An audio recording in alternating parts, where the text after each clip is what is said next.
Hello doctors. ये start करते हैं रेगुलेशन ऑफ किडनी फंक्शन। ठीक है, कि किडनी के फंक्शन को किस प्रकार से रेगुलेट किया जाता है। The function of kidneys, kidney का जो फंक्शन होता है इज एफिशिएंटली मॉनिटर्ड, उसे एफिशिएंटली हम मॉनिटर करते हैं एंड रेगुलेट करते हैं by the hormonal feedback mechanism. ठीक है, कैसे किया जाता है? हार्मोनल फीडबैक मैकेनिज्म द्वारा किया जाता है। और ये इन्वॉल्व करता है, यानी हार्मोनल फीडबैक मैकेनिज्म जो होता है ये इन्वॉल्व करता है, इन्वॉल्विंग इसके अंदर क्या क्या इन्वॉल्व होते हैं? Hypothalamus, juxta glomerular apparatus and to a certain extent, और थोड़ा बहुत क्या होता है, हार्ट का भी रोल होता है। Osmoreceptor in the body are activated, करा ऑस्मो रिसेप्टर्स जो बॉडी के अंदर वो एक्टिवेट हो जाते हैं by change in blood volume. ठीक है, ब्लड वॉल्यूम चेंज होने की वजह से, बॉडी फ्लूइड वॉल्यूम या बॉडी फ्लूइड वॉल्यूम चेंज होने की वजह से, एंड द आयनिक कंसंट्रेशन और आयनिक कंसंट्रेशन चेंज होने की वजह से। यानी अगर हमारे बॉडी के अंदर ब्लड वॉल्यूम चेंज हुआ या बॉडी फ्लूइड वॉल्यूम चेंज हुआ या आयनिक कंसंट्रेशन चेंज हुआ तो हमारे बॉडी में जो ऑस्मो रिसेप्टर लगे ये एक्टिवेट हो जाएंगे। An excessive loss of fluid from the body. ठीक है, कह रहा है अगर एक्सेसिव यानी काफ़ी ज़्यादा फ्लूइड का लॉस हुआ बॉडी से तो कैन एक्टिवेट, ये एक्टिवेट कर सकता है दीज रिसेप्टर्स, यानी इन रिसेप्टर्स को एक्टिवेट कर सकता है विच स्टिमुलेट द हाइपोथैलेमस, जो क्या करते हैं, स्टिमुलेट करते हैं किसको, हाइपोथैलेमस को, to release antidiuretic hormone, किसके लिए, ताकि वो एंटी डायूरेटिक हार्मोन को रिलीज करे। और एंटी डायूरेटिक हार्मोन का दूसरा नाम क्या होता है, वैसोप्रेसिन। ठीक है, फ्रॉम द न्यूरो हाइपोफाइसिस, कहाँ से, न्यूरो हाइपोफाइसिस से। ठीक है, कह रहा होता क्या है कि जैसे ही हमारे बॉडी से क्या होता है, एक्सेसिव लॉस ऑफ फ्लूइड होता है तो हमारे बॉडी के अंदर जो ऑस्मो रिसेप्टर्स होते हैं वो एक्टिवेट हो जाते हैं। और ये ऑस्मो रिसेप्टर क्या करते हैं कि हमारे हाइपोथैलेमस, ठीक है, ये हमारे ब्रेन का एक पार्ट है जिसका नाम है हाइपोथैलेमस। हाइपोथैलेमस, ठीक है, तो ये तुरंत इसको क्या करता है, स्टिमुलेट करता है। तो जब ये इसको स्टिमुलेट करेगा तो हाइपोथैलेमस क्या करेगा, एक हार्मोन बनाएगा जिसे कहते हैं एंटी डायूरेटिक हार्मोन। ठीक है, ये क्या है तुम्हारा, एंटी डायूरेटिक हार्मोन बनाएगा। अब इस एंटी डायूरेटिक हार्मोन को क्या है, रिलीज करना होगा। ठीक है, जब रिलीज करेंगे तो ये ब्लड में मिलेगा और ब्लड में मिलके क्या होगा, ये रीनल ट्यूब्यूल के लास्ट पार्ट पे जाके वर्क करेगा। तो इसे क्या करना है, रिलीज करना है। तो रिलीज इसको किया जाता है न्यूरो हाइपोफाइसिस के थ्रू। तो होता क्या है कि इस हाइपोथैलेमस से लगी हुई हमारी एक ग्लैंड होती है जिसे हम बोलते हैं पिट्यूटरी ग्लैंड। ठीक है, तो ये हमारी क्या होगी, पिट्यूटरी ग्लैंड हो गई। अब पिट्यूटरी ग्लैंड में क्या होता है, दो पार्ट होता है। एक पिट्यूटरी ग्लैंड का ये आगे वाला पार्ट होता है जिसे एडिनो हाइपोफाइसिस कहते हैं, और ये पीछे वाला पार्ट है जिसे हम क्या बोलते हैं, न्यूरो हाइपोफाइसिस। तो हाइपोथैलेमस जो एंटी डायूरेटिक हार्मोन बनाया हुआ है, ठीक है, ये एंटी डायूरेटिक हार्मोन तुम्हारे कहाँ पर आ जाएगा, यहाँ से होते हुए तुम्हारा ये आ जाएगा न्यूरो हाइपोफाइसिस में, और इसी न्यूरो हाइपोफाइसिस के थ्रू इसे क्या किया जाएगा, रिलीज कर दिया जाएगा। ठीक है, और ये तुम्हारा यहाँ से निकल के कहाँ पे जाएगा, तुम्हारा डीसीटी पे जाएगा, यानी जो रीनल ट्यूब्यूल का लास्ट पार्ट है डीसीटी। ठीक है, ये डीसीटी के ऊपर ये हार्मोन जाएगा और वहाँ से क्या करेगा, रीएब्जॉर्प्शन। ठीक है, क्या करेगा, रीएब्जॉर्प्शन करवाता है वाटर का। तो यही कह रहे हैं कि जो तुम्हारा एंटी डायबिटिक हार्मोन होता है, उसी का दूसरा नाम क्या है, वैसोप्रेसिन। ठीक है, इसे रिलीज कराया जाता है फ्रॉम कहाँ से, न्यूरो हाइपोफाइसिस से। एडीएच फैसिलिटेट्स वाटर रीएब्जॉर्प्शन, करे एडीएच जो होता है ये वाटर रीएब्जॉर्प्शन कराता है from the latter part of the tubule, tubule के लेटर पार्ट से, देयर बाई, जिसकी वजह से प्रिवेंटिंग डायूरेसिस, जिसकी वजह से डायूरेसिस क्या होती है, रुक जाती है। यानी जो यूरिन फॉर्मेशन क्या होती है, कम हो जाती है। ठीक है, अगर दिन भर में, ठीक है, तुम 2 लीटर बना रहे थे तो अब इसकी वजह से क्या होगा, 1 ही लीटर बनेगा। यानी ये क्या कर रहा है, रोक रहा है डायूरेसिस को। ठीक है, डायूरेसिस यानी ज़्यादा यूरिन का फॉर्मेशन। ठीक है, तो ये ज़्यादा यूरिन फॉर्मेशन को ये रोक देगा।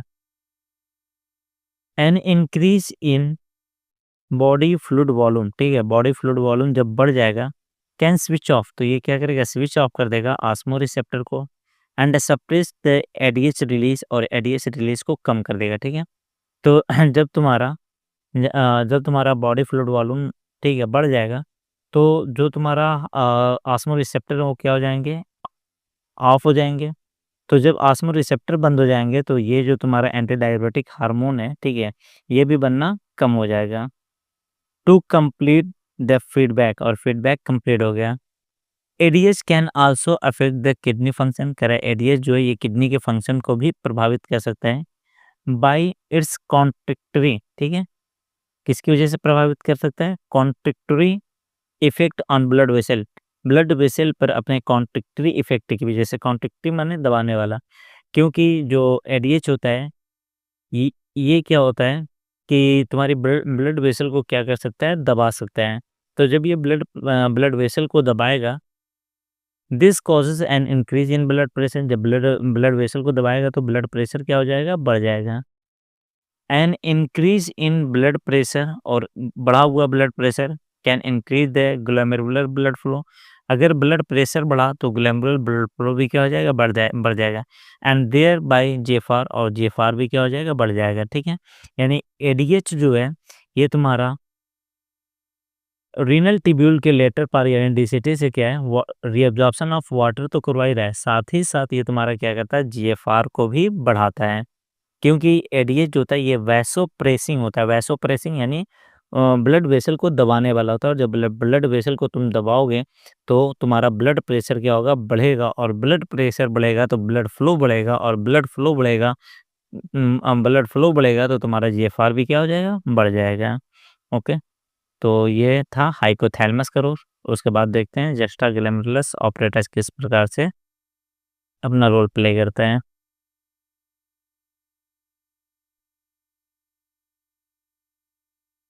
द जस्टा ग्लैमरुलस ऑपरेटस प्ले एक कॉम्प्लेक्स रेगुलेटरी रोल, ठीक है? जस्टा ग्लैमरुलस ऑपरेटस का क्या होता है? एक कॉम्प्लेक्स यानी जटिल रेगुलेटरी रोल होता है। ए फॉल इन ग्लैमरुलर ब्लड फ्लो, कह रहा है कि जब ग्लैमरुलर ब्लड फ्लो कम होता है या ग्लैमरुलर ब्लड प्रेशर कम होता है या जीएफआर कम होता है, कैन एक्टिवेट, तो ये एक्टिवेट कर देते हैं किसको? जस्टा ग्लैमरुलस सेल को एक्टिवेट कर देते हैं टू रिलीज रेनिन। किसके लिए? रेनिन रिलीज करने के लिए। विच कन्वर्ट, जो कन्वर्ट करने लगता है angiotensinogen in the blood to angiotensin first, ठीक है?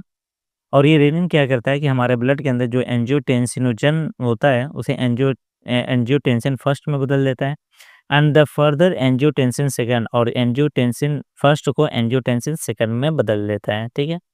ये होता है जो हमारा हाइपोथैलेमस था वो एक्टिवेट हो रहा था जब लॉस ऑफ बॉडी फ्लूइड होता था, ठीक है? लेकिन ये जस्टा ग्लैमरुलस ऑपरेटस कब एक्टिवेट होगा? जब क्या होगा? तुम्हारा ब्लड फ्लो, ग्लैमरुलर ब्लड प्रेशर या जेफआर डाउन होगा तो ये तुम्हारा एक्टिवेट होगा, और जब ये एक्टिवेट होगा तो तुम्हारा क्या होगा? जस्टा ग्लैमरुलस सेल, ठीक है? क्या करेगा? रिलीज करेगा, ठीक है? किसको? रेनिन को, ठीक है? रेनिन को रिलीज करेगा, और रेनिन क्या करेगा कि तुम्हारे ब्लड के अंदर, ठीक है, जो एंजियोटेंसिनोजन है, कौन? एंजियोटेंसिनोजन, ये क्या करेगा? एंजियोटेंसिनोजन को क्या करेगा? एक्टिवेट करेगा। क्या करेगा? एक्टिवेट करेगा।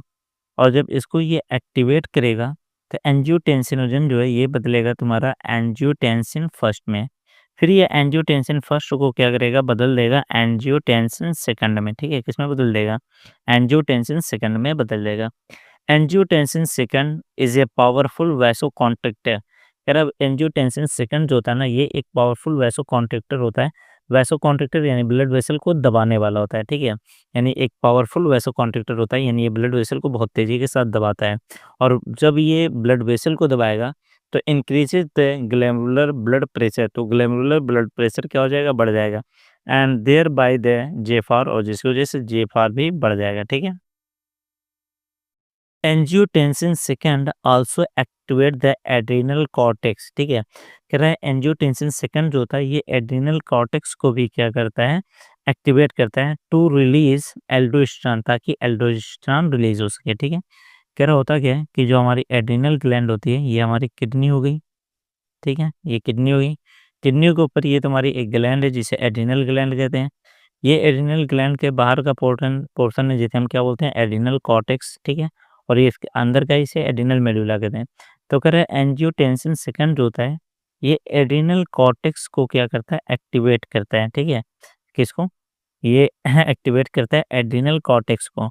और जब ये एड्रिनल कॉर्टेक्स को एक्टिवेट करेगा तो यहाँ से एक हार्मोन निकलेगा जिसका नाम होता है एल्डोस्टेरॉन। एल्डोस्टेरॉन, ठीक है। तो एंजियोटेंसिन सेकंड क्या है, देखो 2 काम कर रहा है। एक तो ये एक पावरफुल वैसोकॉन्स्ट्रिक्टर है जिसकी वज़ह से ये ब्लड वेसल को क्या कर रहा है, दबा रहा है। और ब्लड वेसल को दबा रहा है तो इसकी वज़ह से ग्लोमेरुलर ब्लड प्रेशर बढ़ रहा है जिसकी वज़ह से जीएफआर बढ़ रहा है, इसका एक काम। दूसरा काम इसका क्या होता है कि एड्रिनल कॉर्टेक्स को क्या करता है, एक्टिवेट करता है। तो यहाँ से एक हार्मोन निकलता है जिसका नाम क्या होता है, एल्डोस्टेरॉन, ठीक है। Aldosterone causes the reabsorption of Na+ and water. और एल्डोस्टेरॉन जो होता है ये रीएब्जॉर्प्शन कराता है Na+ और वाटर का from the distal part of the tubule यानी डीसीटी से, ठीक है। यानी जो ये जो तुम्हारा एल्डोस्टेरॉन होता है,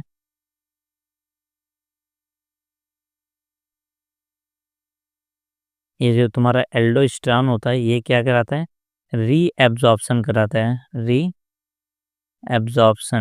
ठीक है। रीएब्जॉर्प्शन कराता है किसका, Na+ एंड वाटर का। और ये रीएब्जॉर्प्शन कहाँ से कराता है, तुम्हारे डीसीटी से। कहाँ से कराता है, डीसीटी यानी डिस्टल कॉन्वोल्यूटेड ट्यूब्यूल से कराता है। This also leads to an increase in blood pressure, ठीक है। कह रहा है कि this also leads to an increase in blood pressure, कह रहा है ये क्या है, तुम्हारा ब्लड प्रेशर को भी बढ़ाता है एंड जेफआर को भी, ठीक है। यानी एंजियोटेंसिन सेकंड जो है ये एक पावरफुल वैसोकॉन्स्ट्रिक्टर है जिसकी वजह से ये ब्लड वेसल को दबाएगा तो तुम्हारा ग्लैमरुलर ब्लड प्रेशर बढ़ेगा जिसकी वजह से जीएफआर भी क्या होता है, बढ़ता है, ठीक है। और ये तुम्हारा क्या है कि एड्रिनल कॉर्टेक्स को भी एक्टिवेट करके एल्डोस्टेरॉन निकलवाता है। और एल्डोस्टेरॉन जो होता है ये तुम्हारा रीएब्जॉर्प्शन कराता है Na+ और वाटर का, कहाँ से, डीसीटी से। This complex mechanism is generally known as, और इस पूरे कॉम्प्लेक्स मैकेनिज्म को हम कहते हैं रेनिन एंजियोटेंसिन मैकेनिज्म। क्या बोलते हैं, रेनिन एंजियोटेंसिन मैकेनिज्म कहते हैं। N increase in blood flow, ठीक है, करा ब्लड फ्लो जो इंक्रीज होता है टू द एटरिया में ऑफ द हार्ट, ठीक है। करा an increase in blood flow to the atria of heart, यानी हार्ट के एटरिया में जो ब्लड फ्लो इंक्रीज होता है can causes the release of atrial natriuretic factor. तो वो क्या करता है कि एट्रियल नाइट्रियूरेटिक फैक्टर को रिलीज करवाने लगता है, ठीक है। Atrial natriuretic factor can causes the vasodilation, ठीक है। ये तुम्हारा कैसे काम करता है, वैसोडाइलेशन की तरह काम करता है। वैसोडाइलेशन यानी ब्लड वेसल को फैलाने वाला, यानी डायलेशन ऑफ ब्लड वेसल। और जब ये ब्लड वेसल को फैलाएगा तो क्या होगा, तुम्हारा ब्लड वेसल क्या होगी, फैलेगी तो प्रेशर क्या होगा, घटेगा, ठीक है। And thereby decrease the blood pressure, जिसकी वजह से ब्लड प्रेशर तुम्हारा क्या करेगा, डिक्रीज कर जाएगा। एएनएफ मैकेनिज्म यानी एट्रियल नाइट्रियोटिक फैक्टर का जो मैकेनिज्म है, there officially act as a check on the renin angiotensin mechanism, यानी रेनिन एंजियोटेंसिन मैकेनिज्म के चेक माने अपोजिट काम करता है। क्योंकि रेनिन एंजियोटेंसिन मैकेनिज्म क्या कर रहा है, ब्लड प्रेशर को बढ़ा रहा है, ठीक है। क्योंकि वहाँ पर तुम्हारा एंजियोटेंसिन सेकंड क्या, वैसोकॉन्स्ट्रिक्टर की तरह काम करता है। जबकि एट्रियल नाइट्रियोटिक फैक्टर जो होता है ये क्या है, तुम्हारा वैसोडाइलेशन की तरह काम करता है। तो ये ब्लड प्रेशर को क्या कर रहा है, घटा रहा है, ठीक है। तो वही कह रहे हैं कि जो तुम्हारा एएनएफ मैकेनिज्म होता है ये रेनिन एंजियोटेंसिन मैकेनिज्म के अपोजिट काम करता है, ओके। तो चलिए देखते हैं मिक्चुरेशन। मिक्चुरेशन, आइए देखें।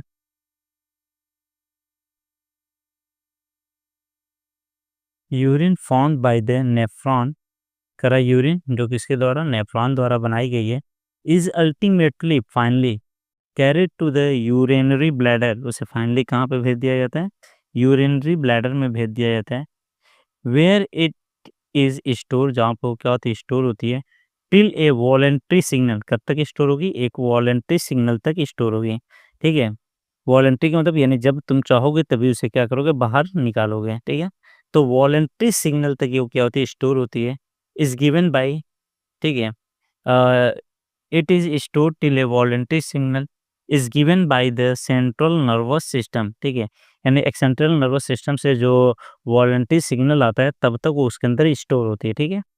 तो होता क्या है कि ये हमारा क्या हो गया, यूरिनरी ब्लैडर हो गया, और इसी यूरिनरी ब्लैडर के अंदर हमारी यूरिन क्या होती है, आके स्टोर होती है, ठीक है, यहाँ पे आके स्टोर होगी।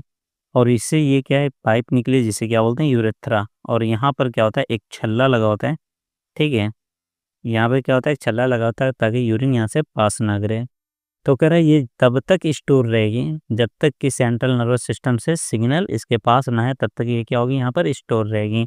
तो ये कह रहा है कि it is store till A voluntary signal, ये स्टोर होती है एक वॉलंटरी सिग्नल तक, इज़ गिवन बाय, जो दिया जाता है सेंट्रल नर्वस सिस्टम द्वारा। दिस सिग्नल इज इनिशिएटेड, कह रहा है ये सिग्नल स्टार्ट होता है by the stretching of the urinary bladder, urinary bladder के स्ट्रेच यानी खींचने की वजह से ये सिग्नल इनिशिएट होता है। And it get filled with urine, जब ये यूरिन के साथ भरता है, ठीक है। जैसे जैसे इसके साथ यूरिन भरेगी तो इसकी जो वॉल है इसके, इस पे क्या बनेगा, प्रेशर प्रेशर पड़ेगा, तो ये क्या हो जाएंगी, खींचने लगेंगी, ये क्या हो जाएंगे, इस तरीके से खींचने लगेंगी। तो इनकी दीवार में क्या होता है, रिसेप्टर लगे होते हैं, ठीक है, ये क्या हो जाएँगे, एक्टिवेट हो जाएँगे, ठीक है। और ये तुरंत क्या करेंगे, सेंट्रल नर्वस सिस्टम को सिग्नल भेज देंगे, और फिर वहाँ से जब सिग्नल आएगा तो ये यूरिनरी ब्लैडर क्या हो जाएँगे, कॉन्ट्रैक्ट करेंगे, और ये जो यूरेथ्रल स्फिंक्टर है, छल्ला है, ये क्या हो जाएगा, डायलेट हो जाएगा और यूरिन पास कर जाएगी। तो कह रहा है कि दिस सिग्नल इज इनिशिएटेड, ये सिग्नल क्या होता है, इनिशिएट होता है by stretching of the urinary bladder के स्ट्रेचिंग यानी खींचने की वजह से। And it get as it get filled with urine, जैसे यूरिन के साथ ये फिल्ड होता है, ठीक है। इन रिस्पॉन्स, इसके रिस्पॉन्स में the stretch receptor on the walls of the bladder, कह रहा है इसके रिस्पॉन्स में क्या होता है कि जो स्ट्रेच रिसेप्टर होते हैं कहाँ पे, on the walls of the bladder, bladder की वॉल पे सेंड सिग्नल, ये क्या कहते हैं, सिग्नल भेजते हैं to the central nervous system. The central nervous system passes on motor message, और सेंट्रल नर्वस सिस्टम क्या करेगा, पास करेगा motor message.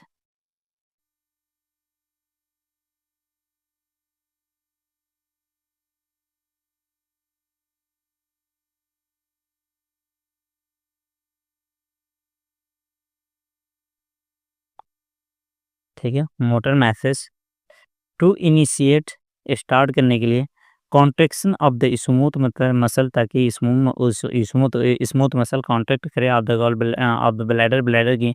And the simultaneously, और साथ ही साथ relaxation of the urethral sphincter, और साथ ही साथ यूरेथ्रल स्फिंक्टर क्या हो, रिलैक्स हो, causing the release of urine, और यूरिन निकल जाए। The process of release of urine, और यूरिन के निकालने का जो प्रोसेस होता है इस कॉल्ड मिक्सचुरेशन, इसे हम क्या बोलते हैं, मिक्सचुरेशन कहते हैं। And the neural reflex and the neural mechanism causing it is called the micturition reflex, और इसे हम क्या बोलते हैं, मिक्सचुरेशन रिफ्लेक्स कहते हैं। होता क्या है कि जो यूरिन हमारे नेफ्रॉन ने बनाया था, वो यूरिन अल्टीमेटली कहाँ पे पहुँचती है, हमारे यूरिनरी ब्लैडर में पहुँचती है, ठीक है। अब यूरिनरी ब्लैडर के अंदर ये यूरिन आ रही है, तो ये यूरिन क्या है, यूरिनरी ब्लैडर के अंदर स्टोर हो गई। तो ये तुम्हारा पाइप है जिसे हम क्या बोल रहे हैं, यूरेथ्रा, तो कहीं यूरिन यहाँ से पास आउट ना कर जाए, तो इसके लिए यहाँ पे क्या होता है, एक छल्ला लगा देते हैं जिससे हम क्या बोलते हैं, स्फिंक्टर बोलते हैं, क्या बोलते हैं, यूरेथ्रल स्फिंक्टर बोला जाता है। अब कह रहा है कि यहाँ पर क्या है, ये तुम्हारी क्या होती है, यूरेटर, ठीक है, यूरेटर, और एक यूरेटर इधर से आ रही है, ये तुम्हारा क्या कर रही है कि यूरिन को अपना लेकर आ रही है। अब यूरिन तुम्हारा यूरेथ्रा के अंदर भर रहा है, जब यूरिनरी ब्लैडर के अंदर यूरिन भर रही है, जब यूरिन भरेगी तो ये जो तुम्हारी यूरिनरी ब्लैडर है ये क्या होगा, खींचेगा, तो इसकी वॉल में क्या होते हैं, स्ट्रेच रिसेप्टर लगे होते हैं। जैसे इसकी वॉल खींचती है तो ये स्ट्रेच रिसेप्टर क्या होते हैं, एक्टिवेट हो जाते हैं, और ये तुरंत क्या करते हैं, सिग्नल भेज देते हैं, ठीक है, ये क्या करते हैं, सिग्नल भेजते हैं किसको, सेंट्रल नर्वस सिस्टम को सिग्नल भेज देते हैं।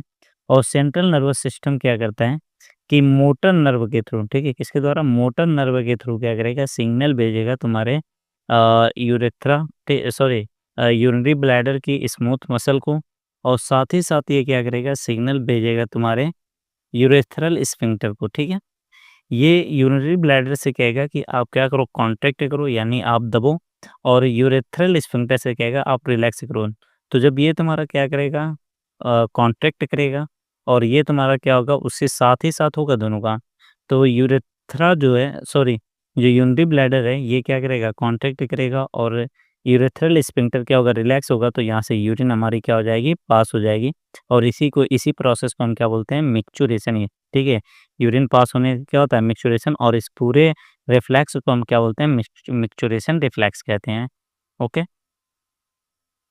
एन एडल्ट ह्यूमन स्क्रीट, ठीक है, कह रहे एक एडल्ट बंदा स्क्रीट करता है ऑन एन एवरेज लगभग 1 to 1.5 litre urine per day, यानी एक दिन में हम कितनी यूरिन निकालते हैं 1 से 1.5 लीटर यूरिन निकालते हैं।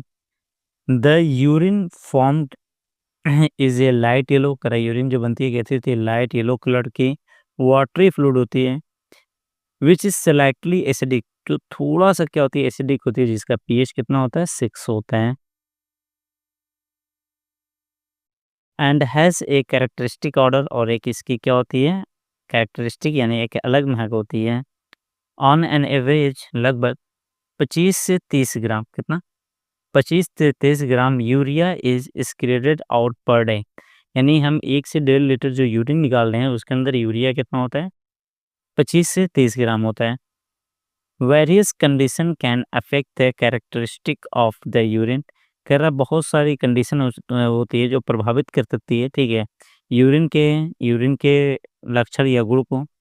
एनालिसिस ऑफ यूरिन, यूरिन की जो एनालिसिस होती है हेल्प करती है इन द क्लिनिकल डायग्नोसिस में of the many metabolic disorder, यानी बहुत सारी मेटाबॉलिक डिसऑर्डर पता करने के लिए हम क्या करते हैं यूरिन की एनालिसिस करते हैं। एज वेल एज, और इसी प्रकार माल फंक्शन आप करनी, माल फंक्शन यानी सही तरीके से काम ना करना, ठीक है, यानी कि हमें अगर अपनी मेटाबॉलिक डिसऑर्डर यानी अगर हमारे मेटाबॉलिक रिएक्शन के अंदर कोई गड़बड़ी है तो उसको पता करने के लिए यूरिन एनालिसिस करते हैं, और इसी प्रकार कि हमारी किडनी सही काम कर रही है कि नहीं कर रही है उसके लिए भी हम यूरिन एनालिसिस करते हैं। For example presence of glucose, अगर ग्लूकोज है यूरिन के अंदर तो ऐसी बीमारी को क्या कहेंगे glycosuria. And the ketone bodies, और अगर कीटोन बॉडी है तो इसे क्या कहेंगे कीटोनूरिया, ठीक है, इन द यूरिन के अंदर अगर यूरिन के अंदर ग्लूकोज है तो ग्लाइकोसूरिया, कीटोन बॉडी है तो कीटोनूरिया। और द इंडिकेटिव, ठीक है, ये क्या होते हैं इंडिकेटिव होते हैं यानी सूचना देने वाले होते हैं ऑफ द डायबिटीज मिलाइटस, ठीक है, कि हमें क्या है डायबिटीज मिलाइटस यानी डायबिटीज की बीमारी हो रही है, ठीक है। तो अगर ग्लूकोज या कीटोन बॉडी है तो ग्लूकोज है तो ग्लाइकोसूरिया, कीटोन बॉडी है तो कीटोनूरिया, और ये दोनों क्या है डायबिटीज़ के रूप होते हैं। ओके, आई होप इतना समझ में आ गया होगा। मिलते हैं कल एक नई क्लास में। Okay, bye.